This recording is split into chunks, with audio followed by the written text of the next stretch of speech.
Hello, bachcho. Let's read this question. The question says that the velocity of train increases uniformly from 20 km per hour to 60 km per hour in 4 hours.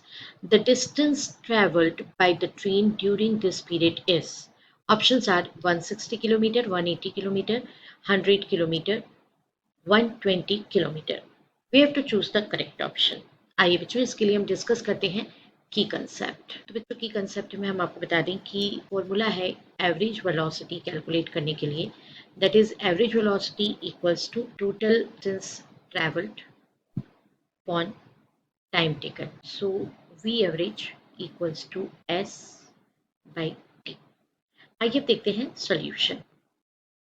तो देखिए बच्चों solution में हम इस formula को use करेंगे and calculate करेंगे। हमें कैलकुलेट करना है द डिस्टेंस ट्रैवल्ड।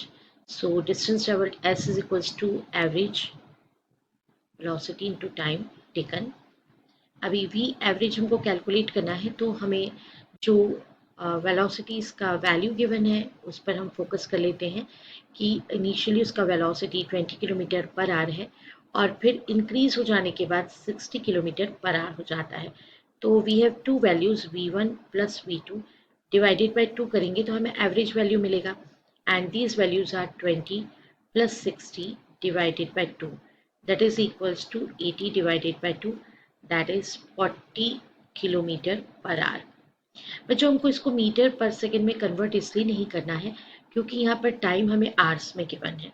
सो अब हम ये डायरेक्टली वैल्यू जो है उसको इस एक्सप्रेशन में that is s equals to v average into time period में वैल्यू को सब्सटीट्यूट करेंगे। So s is equals to हमारे पास वी एवरेज का वैल्यू आया है 40 एंड हमें टाइम गिवन है 4 आवर्स। तो बच्चों ये हुआ 160 एंड सिंस हमने इसको चेंज नहीं किया था ना मीटर पर सेकेंड में, सो ये वैल्यू आएगी किलोमीटर्स में।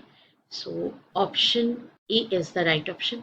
I hope you understood it well. Best of luck. Thank you.